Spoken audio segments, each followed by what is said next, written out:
Hello, my Teaserking family. How's everybody today? I hope you are well.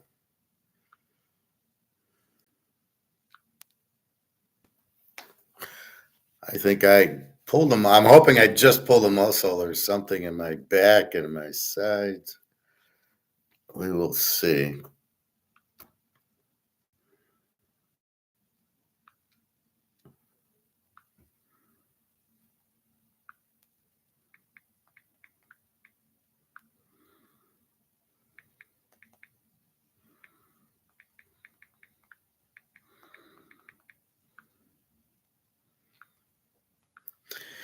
All right, so gold 3003 at 6 a.m. There we go, 3000. Finally there. I did call, well, hopefully it ends at 3000. We got 29.89. We would love it to end at 3000.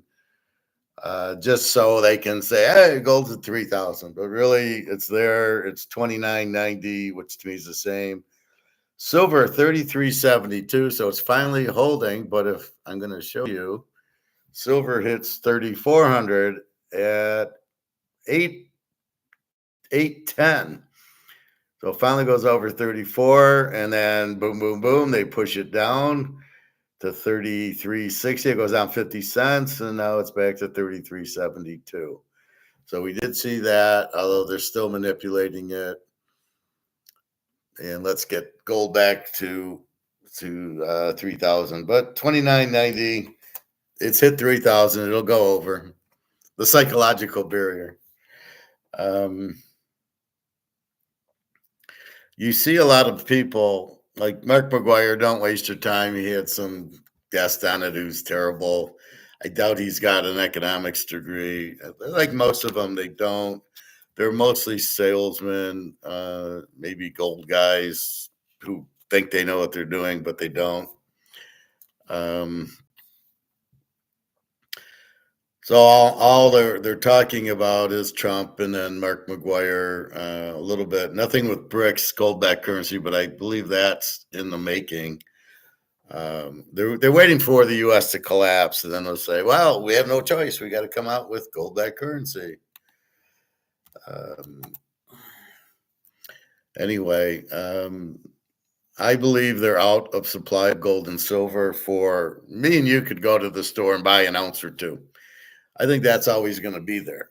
But I don't think if these banks, especially the bullion banks, the JP Morgans and the Goldman Sachs, who need the physical gold to cover their derivatives that are physically, they want to take delivery, I think they're going to have a hard time. I don't think you can get 100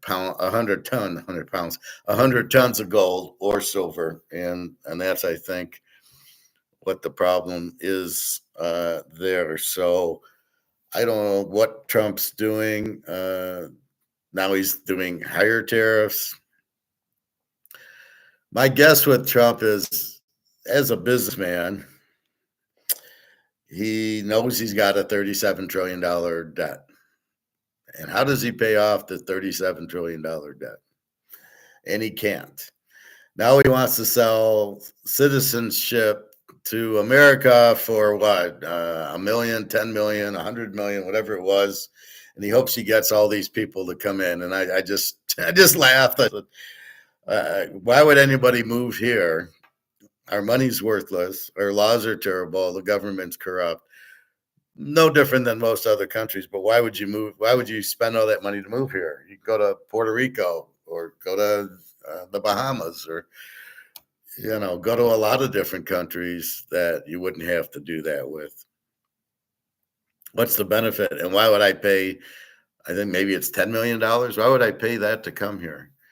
So again, it's just this fantasy talk. I don't, he keeps making these, oh, we're going to make all this money on tariffs. You're not making anything on tariffs.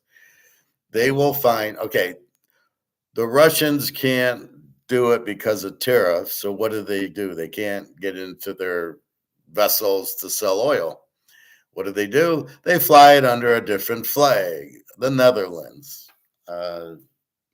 China, Japan, whatever. They use a different flag, and then they say, "Well, we're not Russians. We're Argentinians. We're whatever," and that's what they do. Well, what do you think's going to happen with the tariffs? It's not going to be Canada selling it to us. It'll be Japan selling it to us. They'll work their way around the tariffs.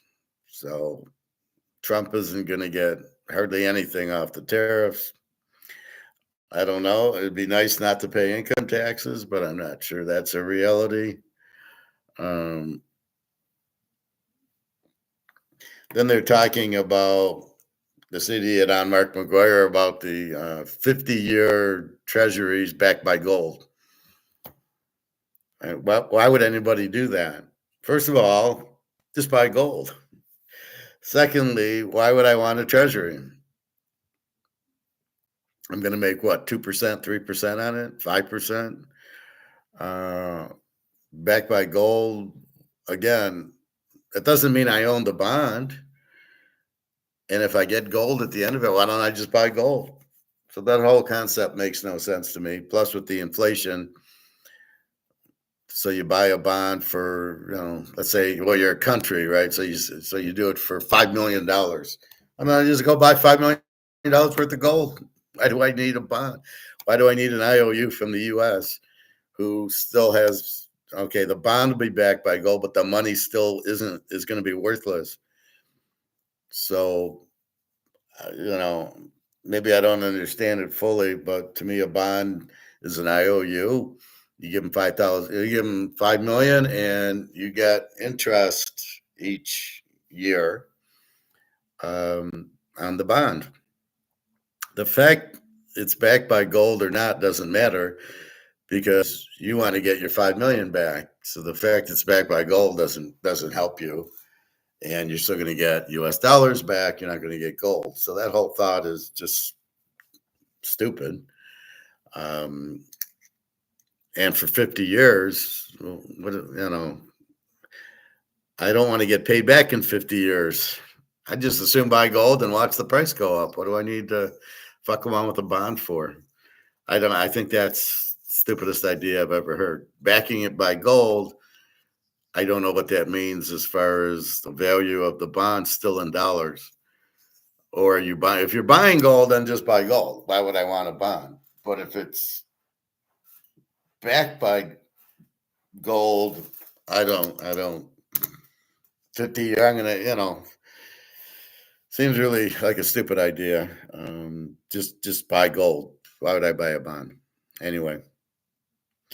So, they're talking comex. It's breaking apart again because they need the gold. Like here, they just did derivatives down and now they're going back up. They're going to lose their money on the derivatives. They're going to have to settle in gold. Gold takes physical gold to settle. Where are they going to get it from? And as I said yesterday, where I was worried about the stores taking my money. Like I'm worried if I go to the store with 3,000 of this to buy the ounce of gold. Well, now it'd be 3,100. How am I going to do that? What if he doesn't take it? That's my problem. That's my worry. They won't take the dollar anymore for the gold. And, I don't know, but I think they kind of have to right now, but there'll be a point in time nobody wants the dollar. You won't be able to buy gold with it. And that's coming because the dollar doesn't have value anymore. It's not worth anything. You keep printing it. And I think that's where Trump is trying to get, but he's got all the debt piling up. He wants interest rates down, but he doesn't control that. You're not going to get interest rates down when you have massive inflation. So they can play this little Ponzi scheme. Oh, inflation's 2%, so we can lower interest rates, so we can pay less on the debt as your dollar is absolutely worthless. So I don't know. I don't think anybody there is thinking. Hey, Prof.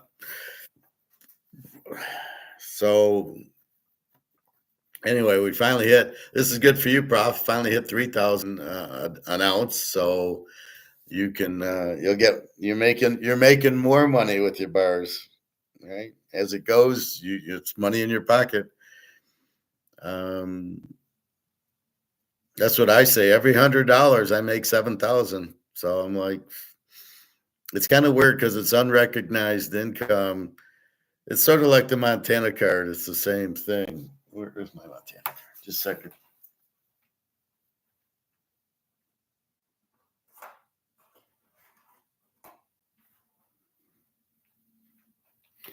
So it's like when I bought this for 100. So it's 100 grand if it's a 10, but I don't even recognize that I have 110. Now, granted, I don't have it, or like this card, this card, if it's a 10, it's $1 million card. I don't know. 9 I saw for 100 grand, but it's the idea. I don't recognize the gain. I just have the asset, but I don't recognize that I have the money for some strange reason. I don't know why. But with gold, so we went from 29 to 3,000. I made another $7,000. So for every ounce you have, that's how much times it by 100. So if you got 10 ounces, it's $1,000. You got 100 ounces, it's $10,000. With your bars, you times it by how many ounces are in your kilograms, and that's how much you just made. It's very, very kind of deceiving, but it's for us, it's great. We don't have to worry about taxes or anything on it. Beautiful, beautiful investment. I want to wait to July when physical gold is no longer being price fixed. Well, I don't know that it will not. That comex is blowing up in July. All it means is they have to cover the positions where people want to take delivery of the physical gold. So as you do derivatives, like, so example here. So you did, let me know if you can still see me. God damn this internet connection. Let's see.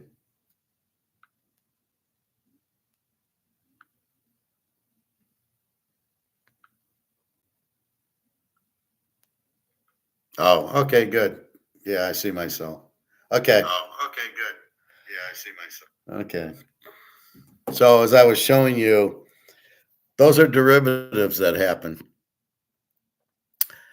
And when the derivatives happened, there's a buyer and a seller to each derivative. It's an option. And so when they knock the price down, it's by a derivative. It's not by somebody selling. It's not a fair market price. So when they knocked it down, there's a buyer on the other end, and the buyer's saying, I want to take delivery of the gold. I don't want the paper IOU. And the problem is getting the gold to deliver to the guy or the country. So if it's China saying we'll take the other side of it, now the price is going up, your derivative's screwed. You got to pay up in physical. Where are you getting? See, the game's over because they can't keep getting the physical to for the person on the other end taking delivery. That's what's changed about comex, where before comex would be just all in paper. It was all bullshit. Okay, I'm going to sell it. Oh, you're going to buy it, but you don't want to take delivery, and then you sell it, and I'll buy it. And we just played this game, and they made some money. I don't know. I don't know how much money they made. I'm sure it's profitable. But now the game's changed. They say, I want delivery. I want the gold. I don't want the paper. And I don't think there's any left. I think the 220,000 tons of gold's gone. I think it's all sitting in China and Russia and the rest of the BRICS guys. Silver is getting near. As you can see, silver is breaking. It hit 34. It's comfortably in the 33s.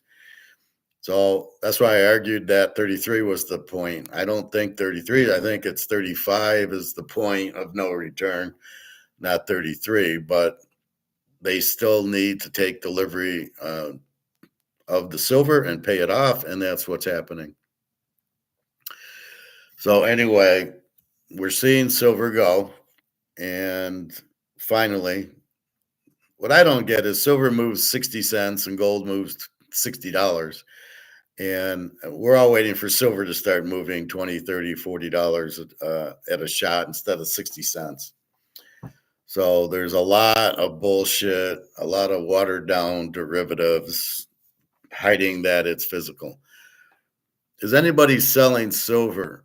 Only idiots are selling silver at 33 now $33 an ounce. You got to be out of your mind. At 33 an ounce, as I said, this is my favorite thing. Here's the demand for silver and here's the comex 33. It's a lot more than 33 people are willing to pay. So, but again, comex being broken, not having the Basel 3 for silver, they don't have to come up with the delivery, but they're 30,000 tons short now. It's 4 years, 5 years old now, and now the people want delivery. So I don't know. I think comex will be blown up because you're going to need an itch that I can't get to, and you can't get there because there's so much demand for silver that they're actually going to the mines and wherever else they can get it. And you're going to see that they're going to go to these solar panels and start ripping the silver out of them because there's already a shortage of silver. Again, I thought there was 500,000 tons. I'm seeing a million, but I don't. I think it's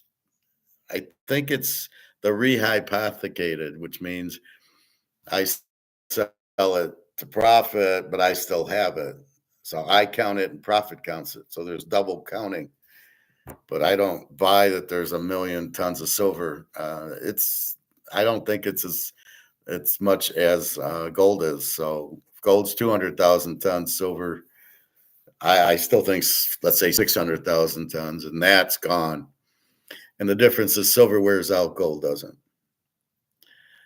All right. So that's what's happening in COMEX. It's got to blow out because of the physical delivery because nobody trusts the dollar. Trump's sitting there. I don't get what's going on with Ukraine. Russia said, we don't want a ceasefire. That we want to just end the war. We don't want the ceasefire so they can rearm themselves. So we'll see what Russia does, but it sounds like they want to end the war also. So I think this war will be over pretty soon, I'm hoping. And then I can go meet Daria finally. It sucks is I can't even fly to Russia. I can't get a visa to fly there, and there's no flights. I have to go to Turkey to get in. But anyway, that's kind of what it looks like. That I think it's just it's expensive for Putin. War's very expensive. So I'm sure he's got better things to do than sit there and worry about military plans. I don't know. Europe's all fucked up. There's a bunch of Keynesians running around killing Europe. How do you kill Europe? Since the Roman time, you've had Europe. That's how it got started. Was the Romans? They got all the way to the Atlantic, all the way to France, Switzerland, and then when they collapsed, these people just stayed where they were, and that was kind of how it got everything. Real D. Thoughts on the NFL trade? All right, let's look at that.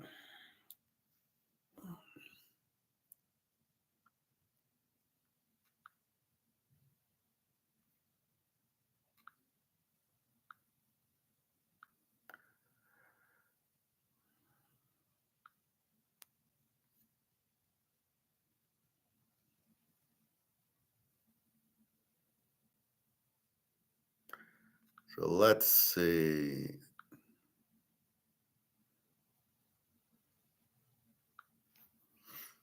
NFL trades. Anyone in particular, Real D?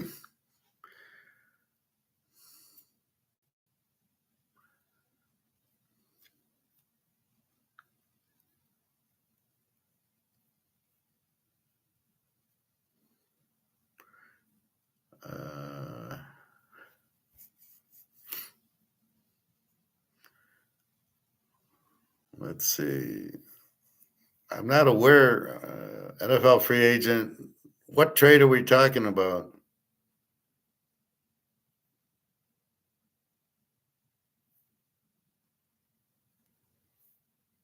Well, okay, let's see. All the trades. Rumors, trades, draft, and Russell Wilson's meeting with Browns. Aaron Rodgers still undecided. Well, Russell Wilson, he's done.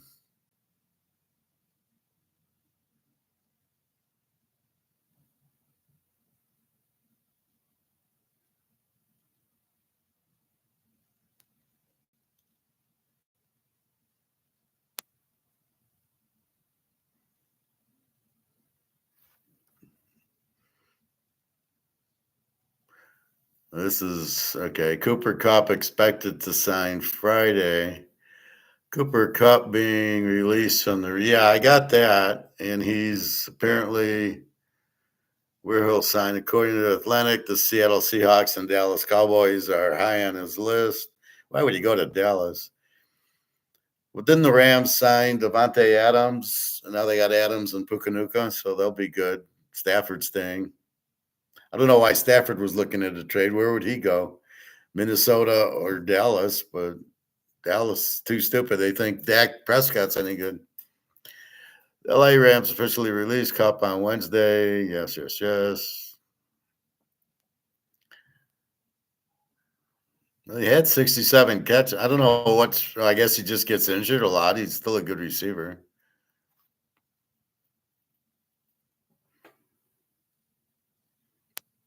Miles Sanders signing with the Cowboys. Released by Carolina. Who wants anybody from Carolina? We had a whopping 205 yards, which is why Carolina sucks. Former Cowboys teammates DeMarcus Lawrence, Micah Parsons feud on X. Who gives a shit? Patriots had Edge, Levon chasing on a 1 year, $5 million. These guys, these are like bench warmers. They're getting $5 million. It's unbelievable. Bears wide receiver Olamide Zacarias reportedly agreed to who the hell is that?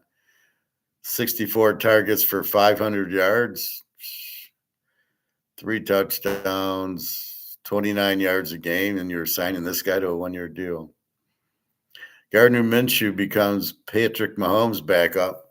Gardner Minshew's really good. I'm surprised that he's what KC to back up Mahomes. He should be starting. I don't know why Oakland let him go. Did see how the Eagles destroyed their own defense. Yeah, they let 4 guys go. I don't know how many were Georgia guys though, so they might be all right. I don't know that they destroyed it. They still have the main guy, or what's his name, the big tackle from Georgia, who's like the best player in the league. Um,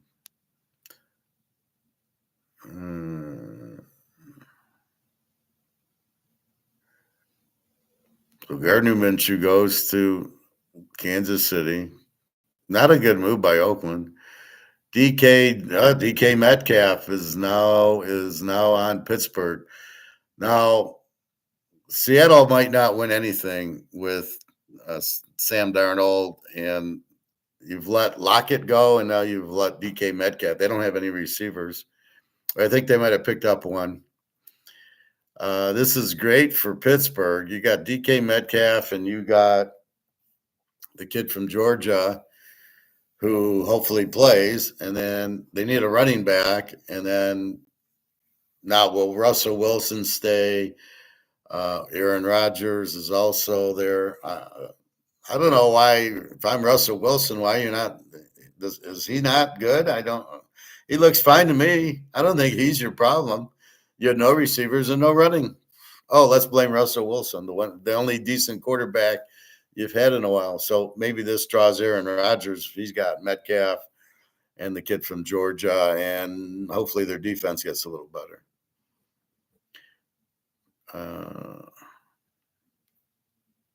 Seahawks thank him. DK Metcalf and a 6th round pick from Seattle for a 2025 2nd round pick and a 2025 7th round pick. I don't understand these 7th and 5th round picks. They're worthless. Nobody on a good team, the 5th round pick, he's getting coffee for everybody. So this is a steal. So Pittsburgh gets Metcalf and a 6th round pick, and they only have to give up a 2nd round pick and a 7th. The 6th round pick and the 7th round pick cancel. They'll both be shit. A 2nd round pick that goes to Seattle, the 52nd overall. What are they going to do with it? Their organization's terrible right now. I don't know. You let Coach Pete go, you got to be crazy. Laramie Tunsil thanks Houston and is now so he's at Washington. Oh, that's a good pick for Washington. I thought Washington added a receiver. They got to add defense. They don't need their offense is fine. They got Daniels. Cheers. Alexander Madison signs with the Dolphins. He was good at Boise, but I don't know, where was he last year? Oh, he was at Oakland last year. Yeah. Rejoins Tag and Tyreek Hill, and so okay, whatever. Texans added Ed Ingram. Who the fuck is Ed Ingram? Jesus Christ. Geno Smith is now at Oakland. Oakland needs a better quarterback than that, I'll tell you that. He's terrible. Russell Wilson concludes visit with Cleveland, but he didn't sign.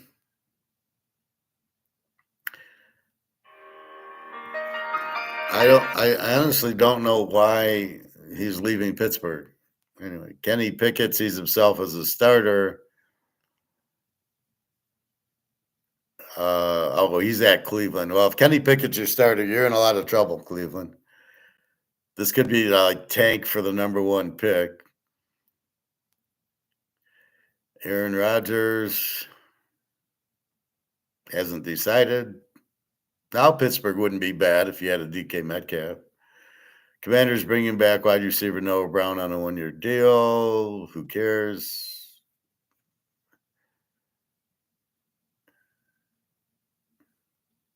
He only caught 56 passes for 1 touchdown. Oh, no, 35. Who cares about this guy? That's not even news.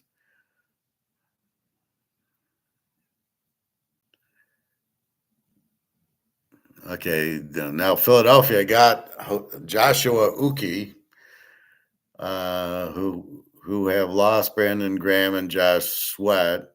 Uki played 13 games last season. Oh, with New England, he probably sucks then. Oh, and Kansas City. He had he's a liner. He had a whole 17 tackles. Yeah, I'm really excited if I'm Philly with that. Mason Rudolph back to the Steelers, a non-issue. Cowboys aren't Cooper Kupp's likely landing spot. Who the hell knows? DeMarcus Lawrence, did it say before left the team, free agency? Oh, he's going to Seattle. What the hell is Seattle doing? They got rid of their quarterback. They have no quarterback. I'm sorry, Darnell. Oh, all we got to do is blitz him. He'll have trouble against the Niners. He'll have trouble against the Rams. Arizona, who knows? What else? You know who's a big choke is Marvin Harrison Jr. from Ohio State. He's terrible. He can't do a back shoulder catch. I couldn't believe when I saw it.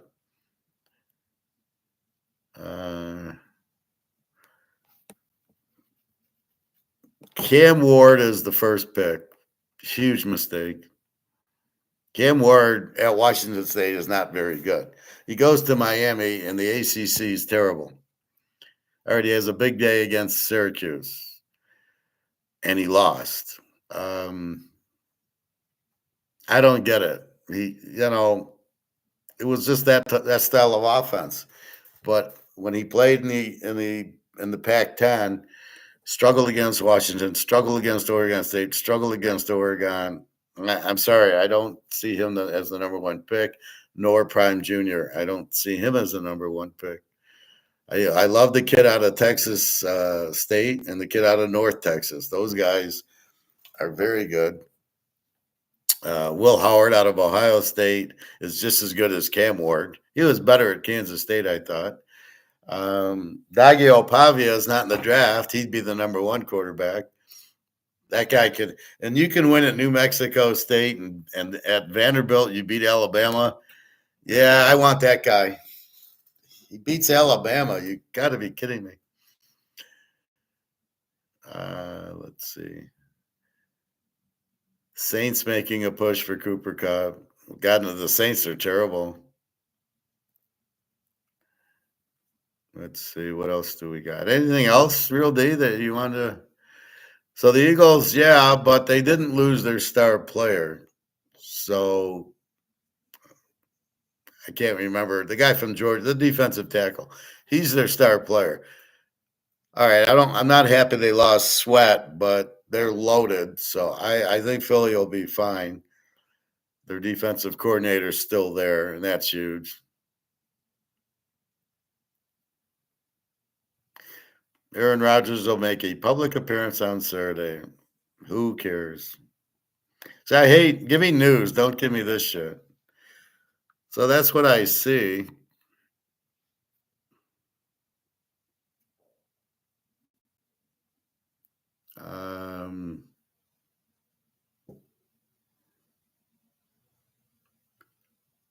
Sam Darnold sucks.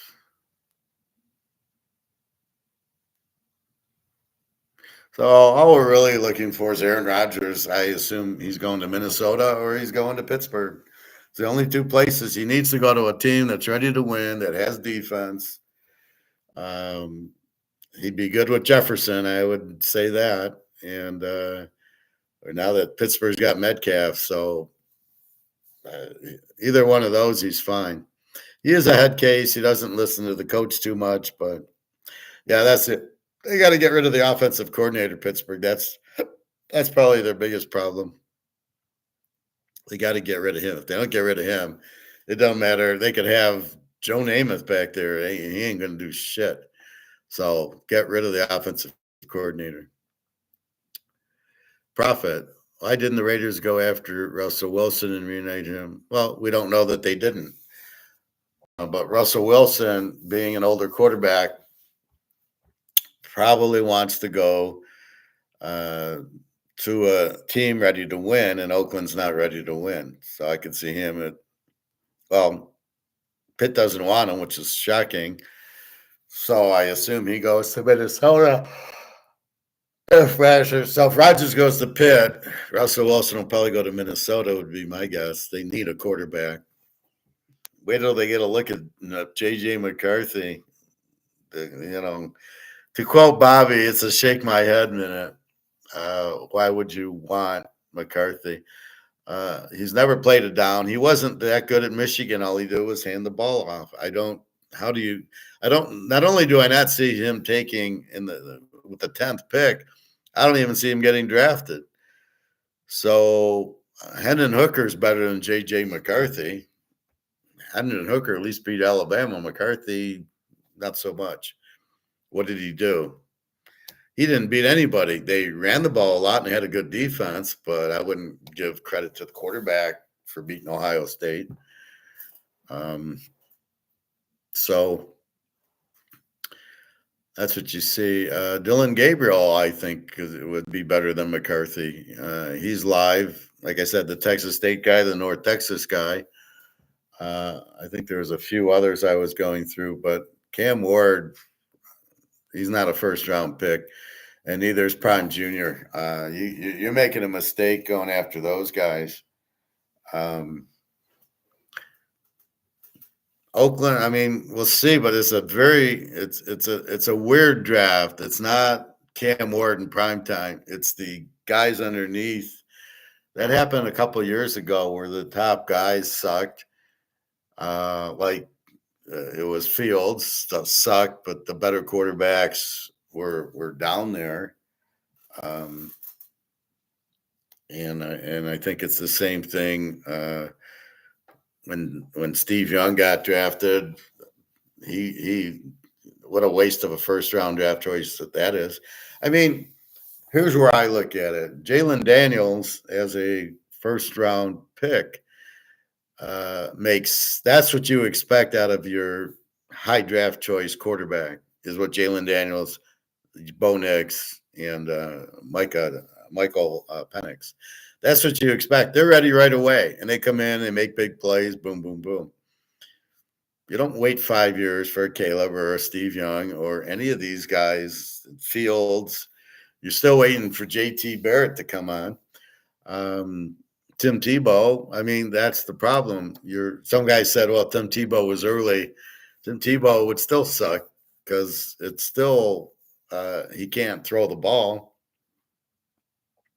So it's a matter of the bottom line is you need a quarterback who can throw the ball. Look at Richardson. He's terrible. Look at Indiana. They got Richardson and they got somebody else. Pickett? No, they got some other idiot at quarterback. Oh yeah, Daniel Jones. So Indy's got the Daniel Jones and Richardson. I don't think they'll win a game next year. That's amazing. Who is the GM of this team? How can you trade for or get Daniel Jones and think what do you think? Well, we're gonna run an offense where our quarterback is our running back. You got Jonathan Taylor. You have no receivers. You got no defense, so it really doesn't matter. But what are you doing? But back to profit with Pete Carroll. You don't know what happened because they did trade Russell Wilson from Seattle to Denver, or they let him go. So there might have been some conflict between Coach Pete and Russell Wilson. We don't know. I mean, there's why is Pitt letting him go when now they got DK Metcalf, they got nobody to throw the ball to. So we will see. Let's see what's going on in college basketball.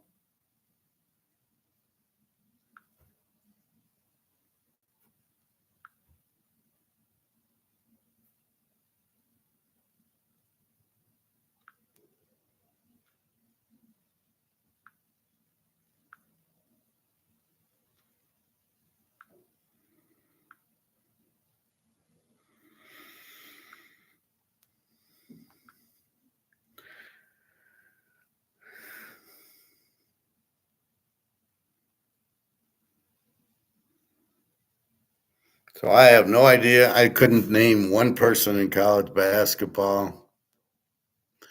I think the tournaments for like the conferences are on now. Michigan State 54, Oregon 43.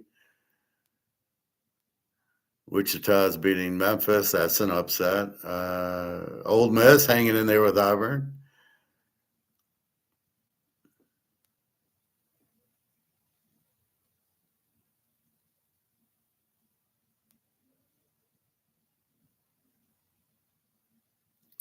I don't know. It's a tough one to bet college basketball. Again, it comes down to defense and coaching. Basketball's a little different because you can win with one or two good guys. This guy on Duke is injured.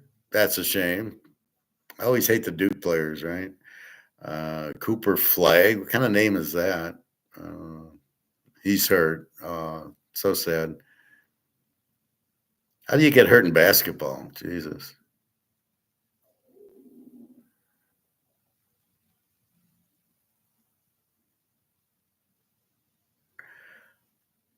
I don't know.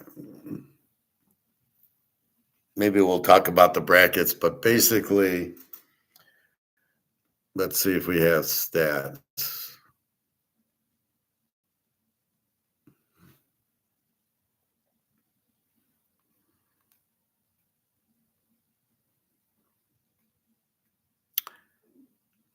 Let's see. All right. Team leaders on offense.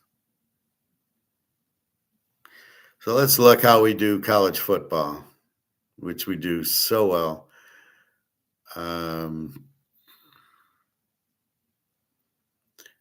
So to bet teams in the tournament, and I don't know if these teams are in it, let's look at their defense. This is offense.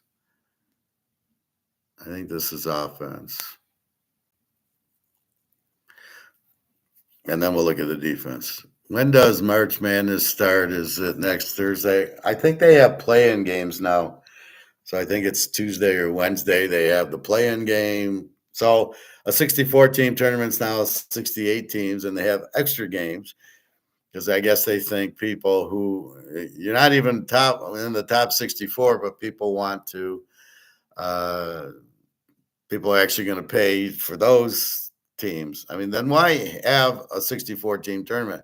Why don't you put everybody in? Then you get all the extra revenue if that's what you want. Of course, it's meaningless because then nobody has anything. All right. Alabama leads the country, 91 points a game.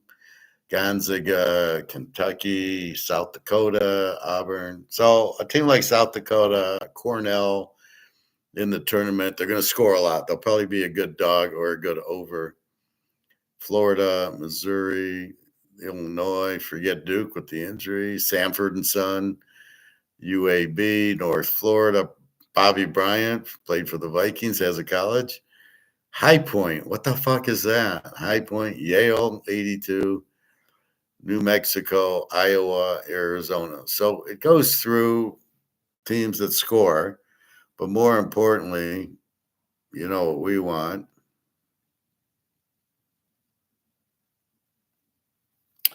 We want the defense.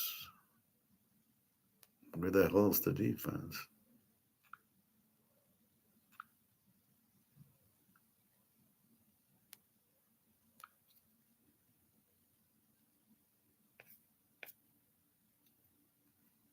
I got team leaders, offense,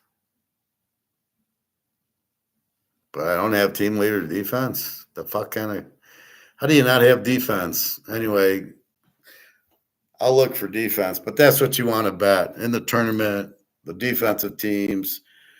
You always have to know the teams. It's sort of like you have to know the investments. You have to know gold and silver. You have to know what inflation is. You have to know what a market is. And then that leads you to gold and silver. And here you need to know the team. What kind of team are they? Good offense, good defense? Who are they? What are the best defensive teams? Because that's where you're going to, if you got two, you bet it under. If you got two high, like Alabama, it's probably an over game because they can score a lot. So that's kind of the methodology. I don't really like to play. I don't like the bracket because there's too many upsets and injuries that happen. And I don't like betting for something that's going to happen in 3 weeks. I want to bet it at, oh, here's the game. I'm going to bet. I'll analyze the game and go through it. Oh, right. Yeah. Yeah. So it starts, I think, Tuesday or Wednesday with the play. And the NBA is worse. They have 6 teams make the playoffs, but it's 8. And then they have the 7th, 8th, 9th, and 10th teams then do a 1-game playoff to make the thing. Who the hell cares about that? I don't care about the first 6 teams. There's only there's Boston, and then there's Oklahoma or Denver or somebody. There's only a few good teams in the pros anyway, so I don't care about the 9th team playing the 10th team to get into the playoffs. No, that doesn't hold interest. I don't know. The NBA is in big trouble. So anyway, football free agency. We got the draft coming up. Again, it's really Aaron Rodgers and it's really Russell Wilson is the only key. Those are not. We don't give a shit about Sam Darnold going to Seattle. We'll be betting heavily against them because every team is going to blitz Sam Darnold, and he won't do any. He's terrible against the blitz. So not much to see there. I mean, Detroit killed them with no defense and one. See, this is my point on Detroit. They hold Minnesota because of Darnold, and then Washington puts up 40 on them, and it shows you the difference with Daniels and Darnold. Darnold's been out there 5, 6 years, and he still sucks. Still can't handle pressure, can't handle blitz. Daniels, not a problem. I'm sure Detroit tried to blitz Daniels. He just went around it. So, oh yeah, excuse me, I'm going to go that way, and they couldn't even tackle him. So that's what you're looking for. You're looking for teams to replace. You always want defense. It's a weird league now because of this salary cap crap with the. So if you draft a quarterback, you don't pay him the 40, $50 million. You pay him, I don't know what you pay him, 10 million or whatever. So what does Daniels make? I don't know. But he's cheaper now than he's going to be because once he goes through his rookie contract, then it's going to be very expensive to sign him. But they will, like Mahomes, like Brady, Aaron Rodgers. You pay the good quarterbacks. So that's what you have. So it's leading to the Daniel Jones signings and the Kenny Pickett signings. They're not going to pay 30, 40 million for a quarterback. Philly, I would just dump Jalen Hurts when he's done with his contract and just draft anybody. It doesn't matter. So it's kind of ironic. They're all looking for franchise quarterbacks. They get the franchise quarterback, and they stick around a little bit, and then they let them go. The Lions' huge mistake was signing Goff for 50, $60 million. You're out of your mind. He's not worth $5 million, to tell you the truth. But that's inflation, so the money's worth a lot less. But Goff isn't worth it. And now to say I can't sign Myles Garrett or I can't sign the Philadelphia guys because I don't have money, and all your money's with Goff and a right tackle and a wide receiver. I mean, the Lions will never win with that. Philly's got it. They got the defense in Barkley. That's how you win. You don't win with Jalen Hurts. Isn't gonna win. You're not winning with him. You're hitting with Barkley, and you're winning with the defense. And Kansas City's got a very strong defense, and Mahomes. So they'll replace Kelsey, and they'll just get some receivers in there. But it's all Mahomes. But there's only a few Mahomeses. Also, Joe Burrow. Those are like exceptional, but you don't find them in the draft fair. Even, all right, Burrow was the number one pick, which made sense. You saw him at LSU. And that's why you got to watch the college game. I'm sitting there with Penix, and I'm going, he beat Oregon twice in Texas. What the hell are you what part are you missing? And he goes 8th. Atlanta's mighty happy. What was Chicago thinking? Caleb didn't beat anybody. If you can't win in college, you're not going to win in the pros. Even if you win in college, doesn't mean you're going to win in the pros. But certainly, I've never seen a quarterback who sucked in college and win in the pros. Even Jordan Love sucked. He had a good junior year and a terrible senior year. I was shocked Green Bay drafted him, and I don't know how good he is. He's constantly injured, and he's not winning any big games. He'll win a lot of games, and then they get in against the Vikings and Detroit, and they lose. So I don't know. I think a lot of it's the coach, the offense. I don't think Jordan Love's all that good. I think if Minnesota gets Aaron Rodgers, they can win the Super Bowl. Although I don't think Minnesota's ever able to win the Super Bowl. They always got like the real strong. They got the Miami with their running game, and then Pittsburgh with Franco Harris. Then they get the Raiders. It's like the Vikings. They're not going to. They'll never win a Super Bowl, but at least they get in there, right? It's the defense. You got to have the big, strong defense to win in the playoffs in the Super Bowl. Philly showed you. San Francisco was in it with KC. KC's in it every year with their defense. Baltimore's not in it because they don't have a quarterback. Buffalo, no defense. Pittsburgh, every once in a while, stumbles in. Cincinnati stumbled in with Joe Burrow. We'd like to see more of that. I think Cincinnati will have a big year this year. Um, Players like Joe Burrow and Chase have a bad year. They come back pretty pissed off. They got pretty pissed off at the end of the last year when they started to cook. But, I look for them this year. Well, I think they got a defensive tackle in free agency, but they better be drafting Georgia defensive players, 2, 3 of them to, you don't need you need a running back. Get that in the 4th round. I named you 15 running backs yesterday. If you can get Scatterboo, your offense is set. Pick up some offensive linemen in the 5th and 6th round from Ohio State, Notre Dame, whatever, and get some defense with your 2nd, 3rd, and 4th picks. Grab some Georgia defensive linemen and secondary help. They should have some pretty good players anyway. I don't know. They just didn't put pressure on the quarterback, and they didn't have a running game last year. So add Scatterboo, and we're going to bet Cincinnati win the Super Bowl because you got Joe Burrow. He's just too tough, too good. That's where the quarterback comes in. But when you have a bad quarterback like Hurts or Tagovailoa, I love that. I mean, yeah, they do really, really good in the playoffs, don't they? And Lamar, I mean, these are not good quarterbacks. Don't kid yourself. Josh Allen can't do anything. It comes back to Mahomes and Burrow. It comes back to Stafford and really Hurts is not good. It's all Barkley. So again, you got to have the killer defense, and the Lions don't have that. Like I said, I don't think Hutchinson even comes back this year. It's a 4-year injury. He's going to come back after 1 year. Good luck. Again, I didn't see the injury. I was in Italy, but from what I hear, this is a very bad injury. And even if he comes back, what do you think his skill set is? It's got to be dropping. It's a game of injuries, so to pay one player more than $20 million, you got to be out of your fucking mind.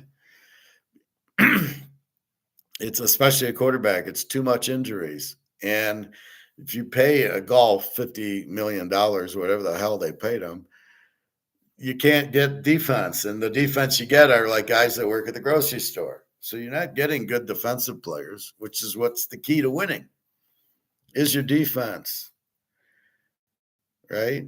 Even with the Bears defense, they can't win because Caleb's so bad. I look for them to really struggle. But if we go down the list, I mean, college, we won't even, we've got to see the spring games. We've got to see all the transfer quarterbacks, right?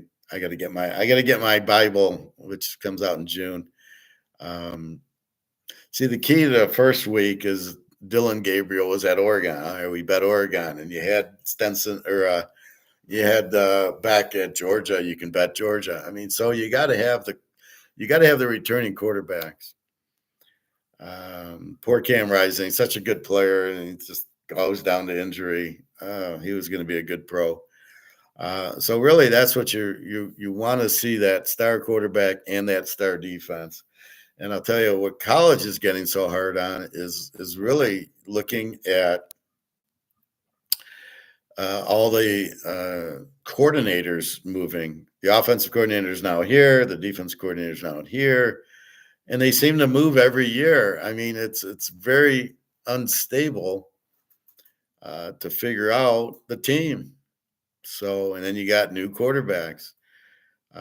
What kills me is how good Riley Leonard played with the new coordinator and how bad they made Sam Hartman look with the old coordinator, who I think won 2 games wherever the hell he went. This is the problem. So, I mean, I still don't understand why Sam Hartman is not up for discussion here. He's not bad. He looked very good at Wake Forest. I'm sorry, I don't get where's Sam Hartman? Where's Kyle Trask in Tampa? Why isn't somebody taking him? Don't tell me he's not bad. I saw him in college. The kid out of West Virginia, Green, I think, was a very good quarterback. Where's he? So they go after the wrong guy. He's athletic. Daniel Jones. How many games are you going to win with Daniel Jones? Oh, 0. I mean, what are you thinking getting Daniel Jones? You could have got Hartman. Well, we haven't seen Hartman in the pros. Well, didn't you watch his college career? Give me a break. These players are so, these coaches are so stupid, or the GM. Well, we got to sell tickets. No, you don't need to sell tickets. You're getting all this TV money. You don't need to sell tickets. What are you talking about? So, anyway, that's what's going on in football. So, the free agents, Aaron Rodgers will be nice. I don't think he's that bad. The Jets just had Hackett was a terrible offensive coordinator. And then you've got the coach gets fired, and the coordinator gets fired, and you want to blame Aaron Rodgers for that. And then near the end of the year, him and Devontae Adams started playing really well together. So I don't get it. And I don't get Russell Wilson. They had the worst offensive coordinator in the league after Hackett was the Pittsburgh guy, Arthur Smith or something. He was terrible. So again, you've got you want to blame the quarterback, and it's the coordinator. So I don't know. If Pittsburgh doesn't get a better coordinator, they ain't gonna do shit. They could, like I said, Joe Namath could come reincarnate himself as a 25-year-old. They're not going to win with him. All right. So you got the basketball tournament coming next week. The NBA, who the fuck knows? What a pathetic league that's turned into. You got a few good teams there. That's it. How do you bet it? And then they got back-to-back days, and everybody wants to shoot 3-point shots. It's a pathetic league. I was talking to a coach after poker last week, and the coach says to me, "Well, you get 3 points," and I go, "versus 2." So the whole object is, if we take 100 3-point shots and we make 30, we get 90 points, and if we take 100 2-point shots and get 40, we only get 80 points. So we score more with 3-point shots. Okay, but let's factor in the field goal percentage. Oh, it's probably what, 15% on 3-pointers versus, well, I saw a guy named Kareem make 90% of his sky hooks. So the logic doesn't hold water because the percentage is so low. I got to take more 3-point shots. Yes, I do get rewarded. They're worth 3, but really, no. The fact they're worth 3 doesn't help me if I can shoot 20% on them. I mean, how high do you shoot 3-point shots against a good team, right? Again, it gets lumped into the whole league, but against the good defensive teams, they probably shoot 20%. Maybe against the shit teams, they get 30%. Big whippy. You get in the playoffs, you'll be lucky to make 20% in the playoffs because of the pressure. And I want a game that I can get inside and get fouled and dunk. Yeah, I think it's pretty easy to dunk the ball. You get that 100%. That's 100%. So this is, again, analytics at its worst. Just like baseball. Well, they got to throw 100 miles an hour, and you can't go 3 times through the lineup. Just really ridiculous. So what else? The Players' Championship's on this weekend, I guess. I was watching it last week for about 20 minutes. I didn't recognize one player. I think now I see Rory's in it, and a couple of Rory's. He had one good year when he won 3 majors, and then since then I don't think he's won any majors. Maybe one British Open or something. There's no Nicholas, there's no Nick Faldo, Greg Norman, none of the stars. See, that's what ruins all these sports. In football, all right, we have Mahomes, we got Burrow. Okay, we got Barkley. Okay, we got some really good defensive players on Philadelphia. Okay. And baseball, there's no stars, none at all. And in basketball, LeBron's 50 years old? Is he a star? I don't know. I never liked him. Steph Curry's a jump shooter. That's like George Gervin. George Gervin, the Iceman from San Antonio. That's about what you got here. Well, he wasn't a star. He was a good shooter. The stars were Magic and Bird and Kareem and Jordan and McHale and Isaiah. Those were your stars. You don't have any of that. James Harden, who goes scoreless in playoff games. No, so I don't know. Then these guys I can't pronounce their name. What Luca Brasi and what do you these other guys? Luca. Well, there's Luca and there's some other guy I never heard of. Watanabe. Yeah, good luck with that. I mean, you got problems. This American game, you need American. You need Willie Mays and Mickey Mantle and Hank Aaron. You do not need guys Victor Watsamaka or whatever his name is from Serbia. You got a guy from Serbia. Yeah. Oh, okay. Yeah, I'm going to go pay to see a guy from Serbia. That's the problem. The league's so watered down. It's such a bad league. I blame college because they went to these guys that play 1 year and they don't develop. And so you draft them and they suck because they've only played 1 year in college. And they should be playing 3 years like they did. Or Magic was the exception. He could play 2 years. Kobe Bryant played a few years in Italy. So he didn't play college, but he played in Italy. Moses Malone, all right, he didn't play, but he was a big center. And LeBron didn't play, but probably should have. He's not a very good player. He gets all the calls. He's just a big guy who travels and, not a good shooter. Game on the line. He's not taking the shot. He's no Jerry West, Oscar Robertson. He's not in their league. Kareem, So it's just all watered down. So sports, again, basketball's watered down and baseball's watered down. I mean, baseball, there's no Mantle, there's no Mays, there's no Aaron. Why am I watching? Oh, the Tigers bullpen, they got 8 guys in the bullpen. And there's an old saying that says, like, you're the jack of all trades, but you don't do anything well. You do a lot of little jobs, but nothing well. In other words, you should be a shortstop, not I can play third, second, and first. Those players, to me, are not very good. Brooks Robinson, probably the best third baseman ever to play. Cal Ripken played short. Derek Jeter played short. That's it. You don't change the positions on them. And here on the Tiger, well, they can play 4 positions. Yeah, that means they suck. They can't hit. Again, 8 guys in the bullpen because they can go multiple innings. Oh, my God. No, they can go any inning. So you can bring them in the 4th inning, the 5th inning, and 6th inning. What the fuck is that? So you have no starters, and you're relying on your 12-man bullpen to be able to come in the 4th inning and 5th inning. That's pretty pathetic baseball. That's not good. That's bad. Right? You want your 3-4 starters who are good.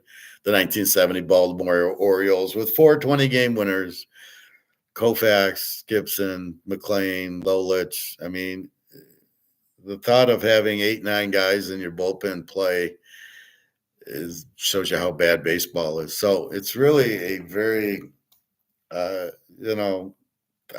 we're rooting for is the gold price to hit 3,000.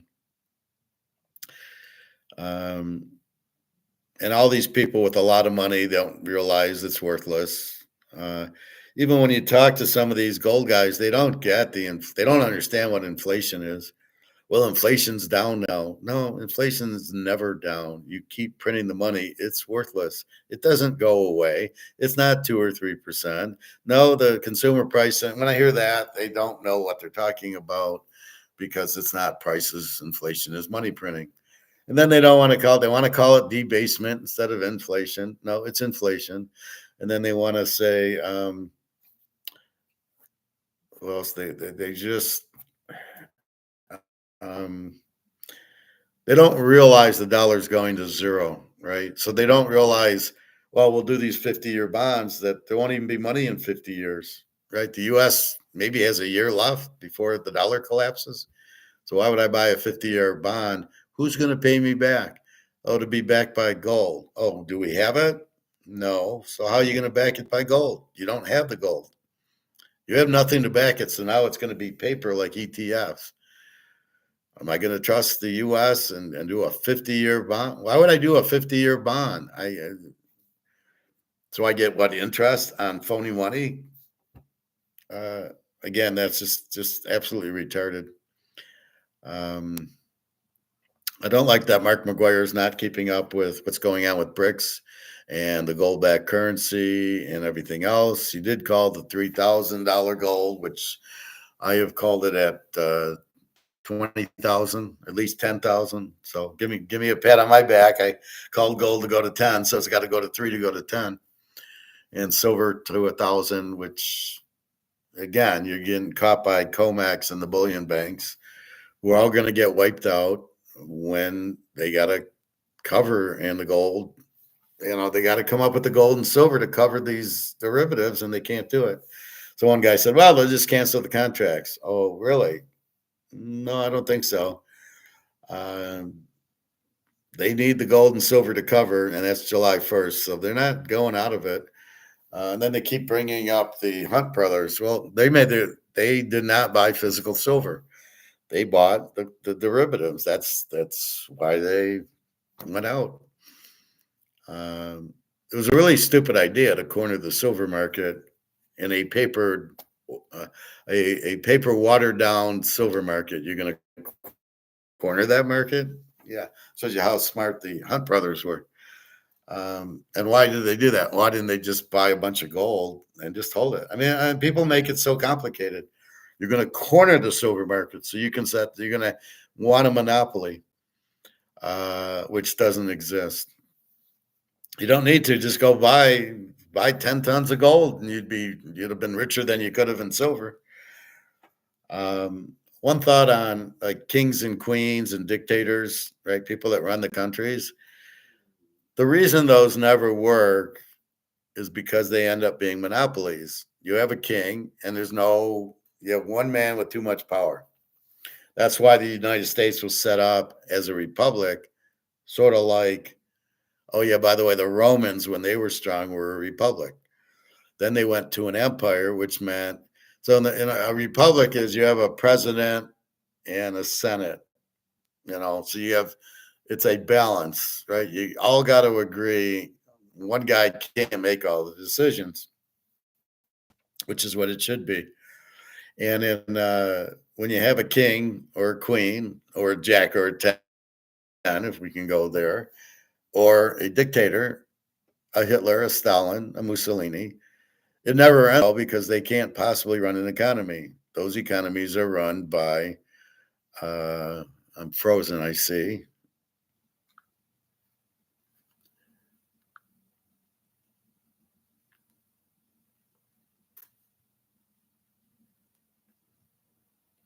Am I still on, Prophet?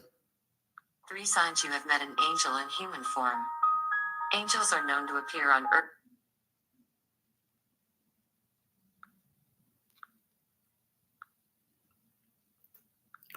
Am I back?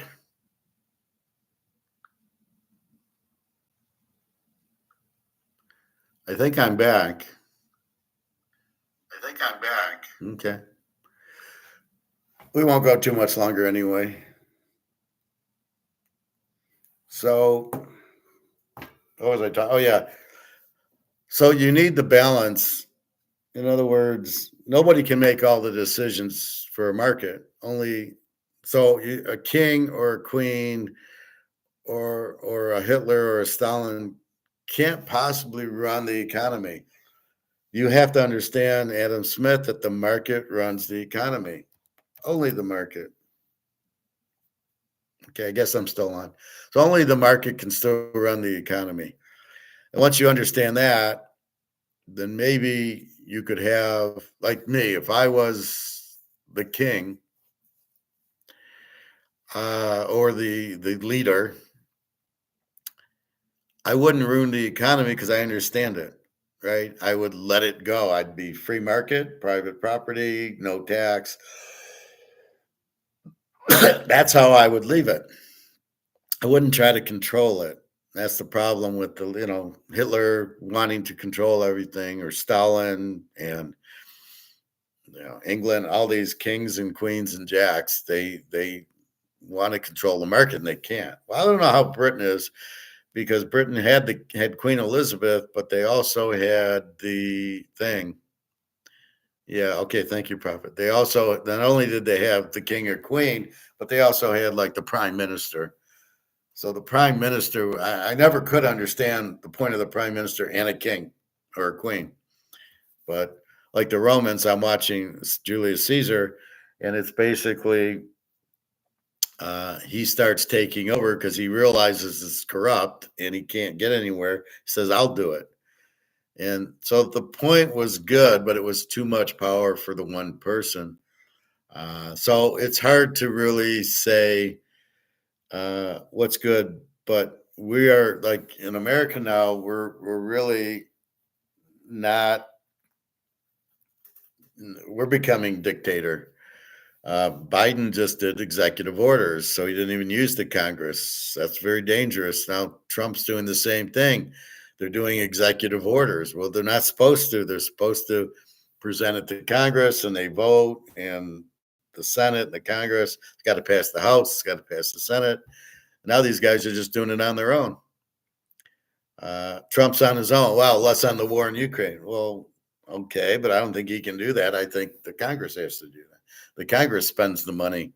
So I don't know what's going on here. We are becoming an empire, not a republic. The only way you can succeed is with a republic. You need the balances. Now, sometimes you don't get anything done, but generally it's good that you don't have a crazy man, Hitler, running your country. So that's what I see there. And and I know in Canada, you guys have a prime minister, but you don't have a king or queen. I think you are like a subordinate of London, of England. So they kind of tell you what to do. And now you've got I think your new prime minister, Art Carney, he's a British Keynesian, I believe. So it's the same thing. The guy in London, England, is also a Keynesian, and you're seeing the destruction of the whole problem is because of these Keynesians, right? Oh, let's just print money, nothing will happen. What a bunch of idiots! What do you mean nothing will happen? And it's the same thing. They're all dictators. They're all want to run everything by themselves, not anything else.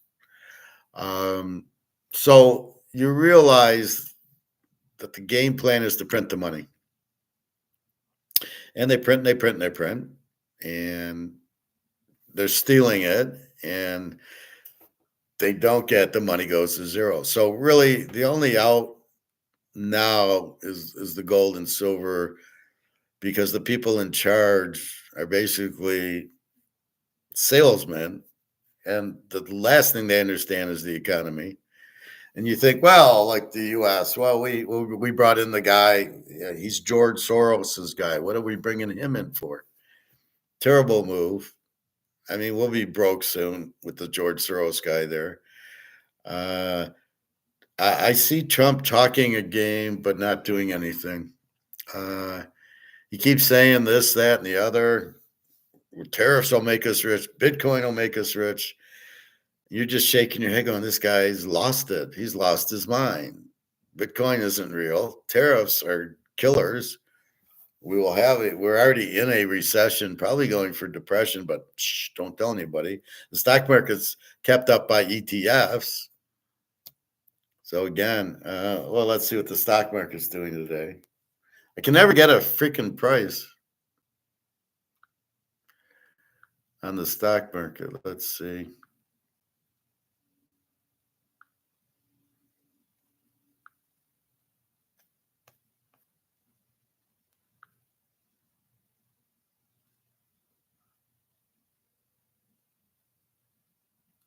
Stocks today live.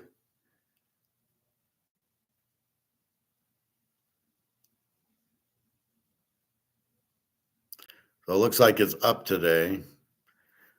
S&P 500 set for best day since post-election rally, but they don't talk about the Dow. Dow rise, consumer confidence falls again live. Why can't I get a real-time amount?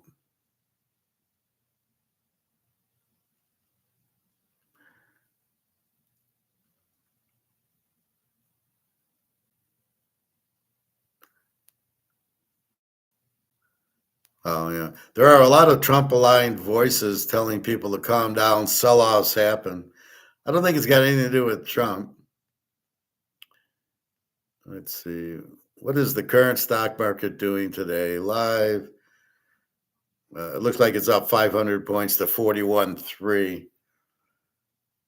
And then I guess the NASDAQ 17,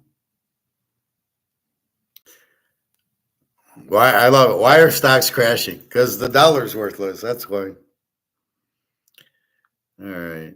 Let's go see what our gold's doing. 29.86, silver 33.79. All right.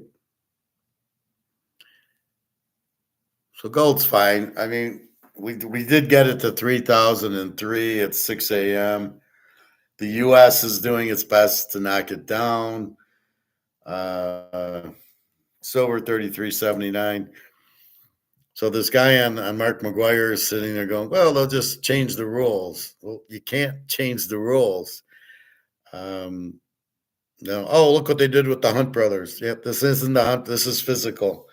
Everybody's buying physical. The paper's worthless. The paper's going out. They have to cover. This is not like the Hunt brothers. They cannot just change the rules.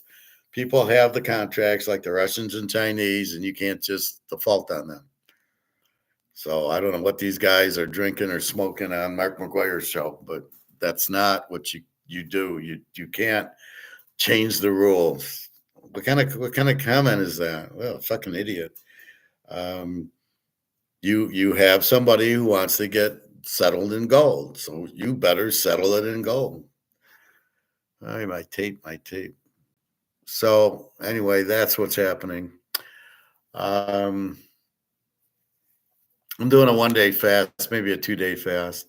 I just don't feel right. I think I'm hoping I just pulled a muscle here in my side. I went and turned and I felt this pain, so I think it's that. I don't have any other symptoms. I think that's all it is. I've taken my Motrin and of course, uh, my Celtic salt, and I need to take some cayenne pepper for that. Cayenne pepper is a good healer. She had something on today.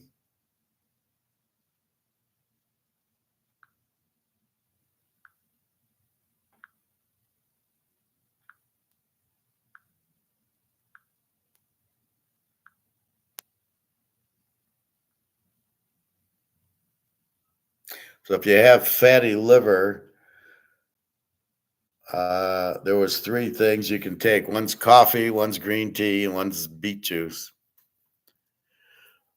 Gold is on the move. It's up to 29.85. Well, it was 3,000, so it's actually not on the move. It's down a little bit. Cayenne pepper and garlic. Well, I put everything when I make an omelet. I put cayenne pepper, Celtic salt, garlic in it. I don't drink the cayenne pepper. I can have I can just put it on my finger and drink it. And if you have a problem where it's really hot, just take a lemon and just suck on a lemon for a second. The garlic, yeah, but those are good.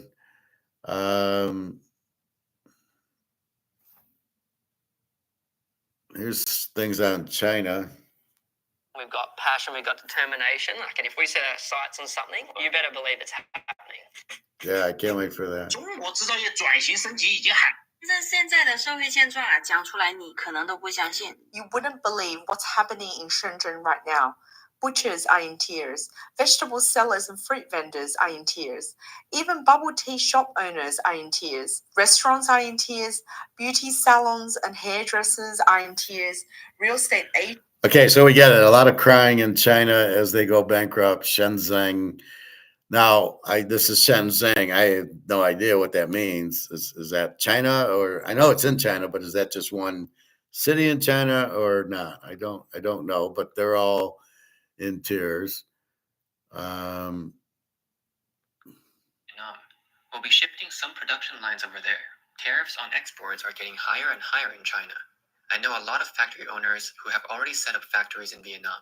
It's the same for the garment industry. Labor costs in China keep rising. I'm planning to open another clothing factory in Vietnam, specifically for export orders. Following the so, how do you beat tariffs? You move the shops to Vietnam. Trump's not tariffing Vietnam. You avoid the tariffs.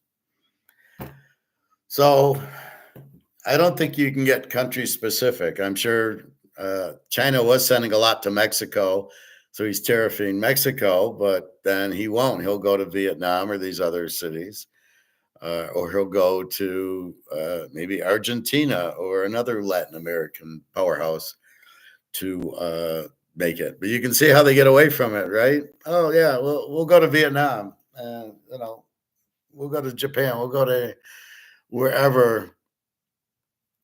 See here, are China's $3 trillion reserves at risk? I don't know what that means. Are at risk from Trump's tariffs? No, they're all moving to Vietnam. Thank you very much.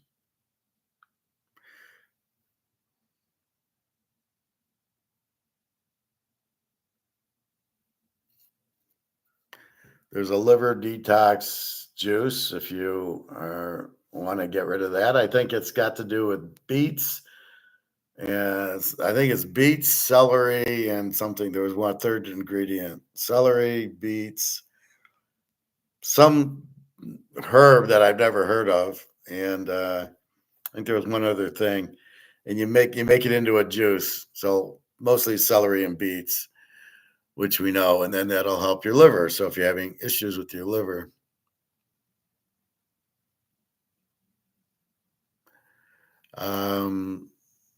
Here we've got the BRICS shocks. The BRICS payment system is launched.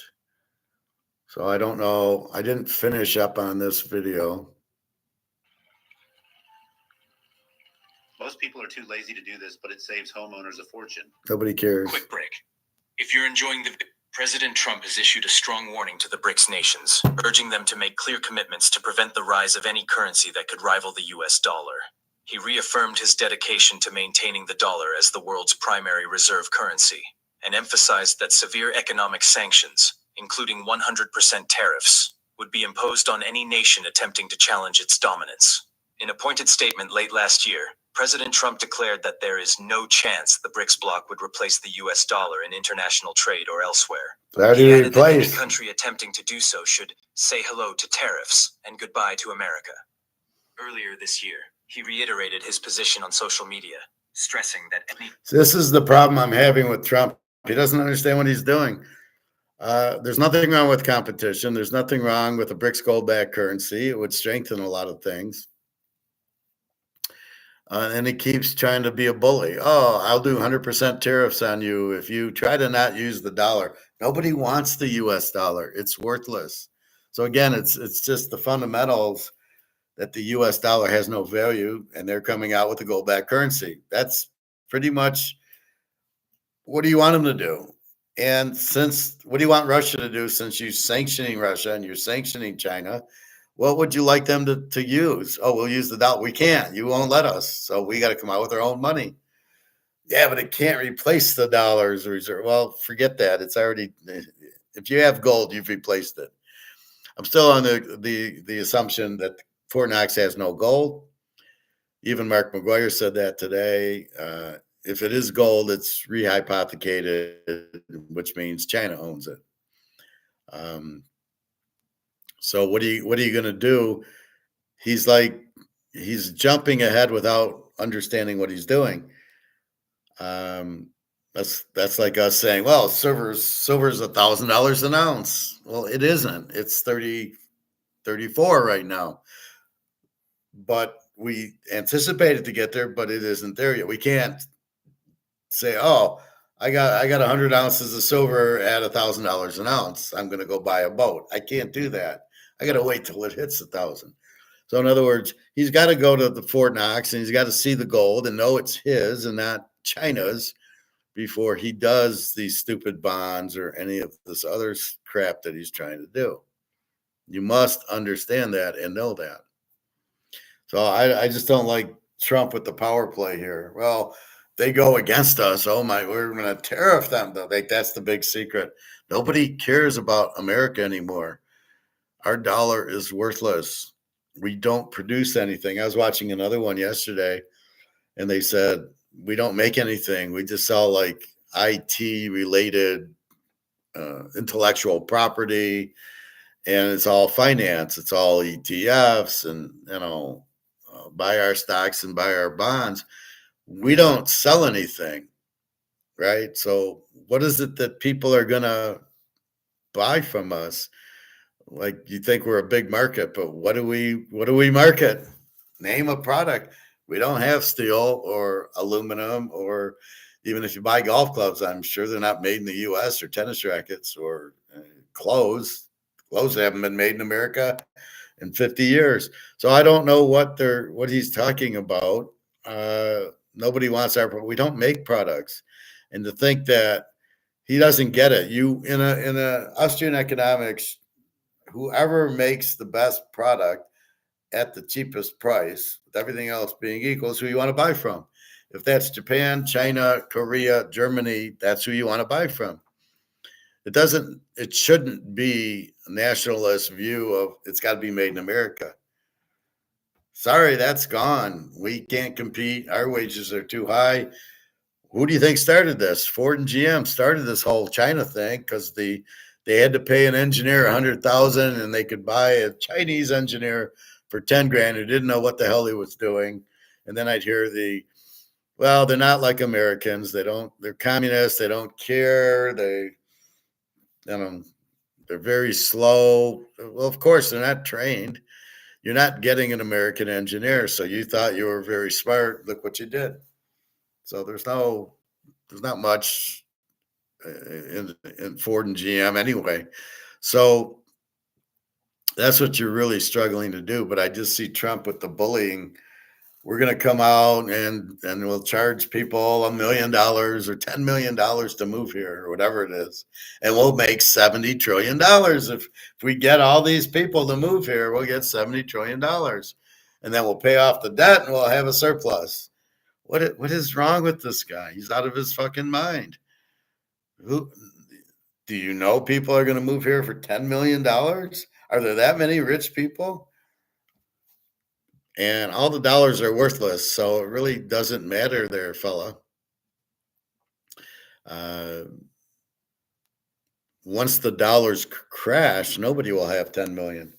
Again, not understanding the market, not understanding the dollars go to zero in every country. So who's going to move here? Russian oligarchs? Drug smugglers from Mexico? I mean, who's moving to the country with that kind of money?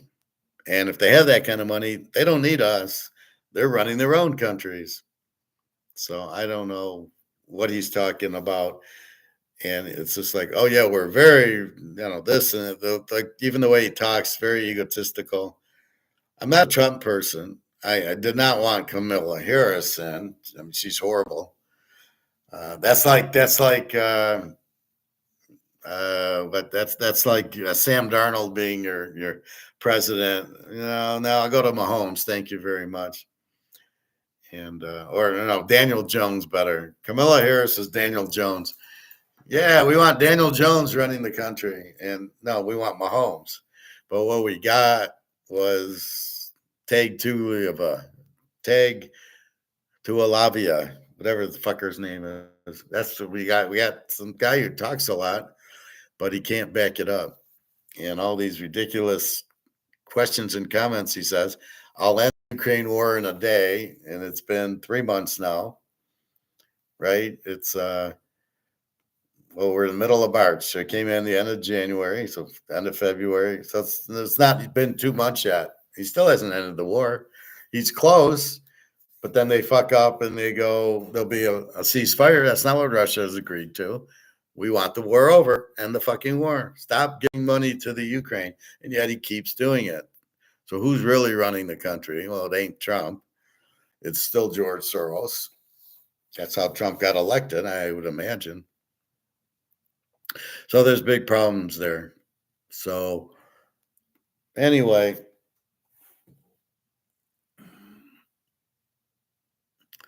BRICS new payments lost. I got to watch this video.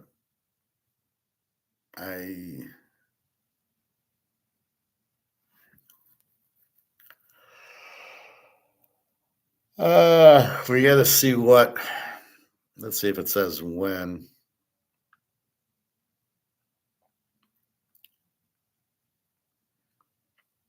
I hate when they give a topic on it, but then they don't talk about the title.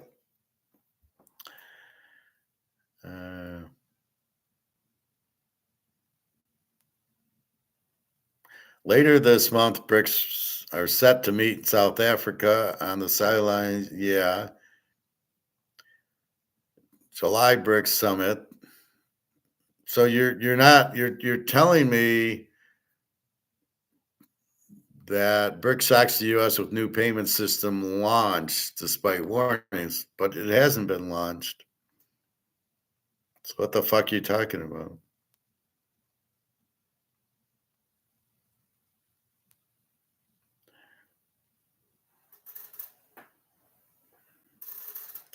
I don't know. He gets too detailed, but he doesn't answer the question. So I'll have to watch this later to see if he actually answers the question. All right, gold 29.85. I don't think we'll get a 3,000 finish today because it closes at, I think, 545, and I don't think there'll be much action. But we should get a 3,000 again, and then silver at 33.77. So hopefully we get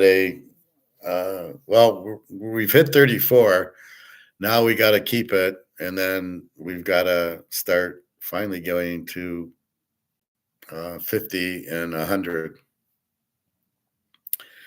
So the dollar, just understand the dollar is worthless, as is this, as is the British pound, as is the Swiss franc, China, Russia, Vietnam, every country in the world who uses dollars not backed by gold, it's worthless. The only one that does is Zimbabwe, and I don't know how they're doing, but I want to see gold up at 50,000 an ounce. I'm not sure you will, because by the time it gets to that stage, the dollar will be gone. So you got to realize that the dollar will go away. How are you going to price gold? So, excuse me. So maybe it hits 50,000 before the dollar goes out, but I'm not sure. But gold will be worth a lot more than 50,000, but it will be priced in gold. So you'll have an ounce of gold, and oh, you want a house? 2 ounces of gold will buy you a house. That's kind of how it's going to be. We need them to come out with dollars like this that say gold-backed currency. So we'll carry the gold in this. Now we won't all need coins. I love when people are that stupid. Well, there's not enough gold for everybody to have it. And I'm like, it doesn't need to be in a coin. It needs, you make the dollars worth something. That's what's happened. That's how it's been. What do you think we did in the 1800s and 1900s? In 1945, after GATT, what do you think we did? We didn't all walk around with gold. We had currency that was gold currency. That's what you have. So I don't know if we'll see 50,000. Because I don't know if the dollar will still be around.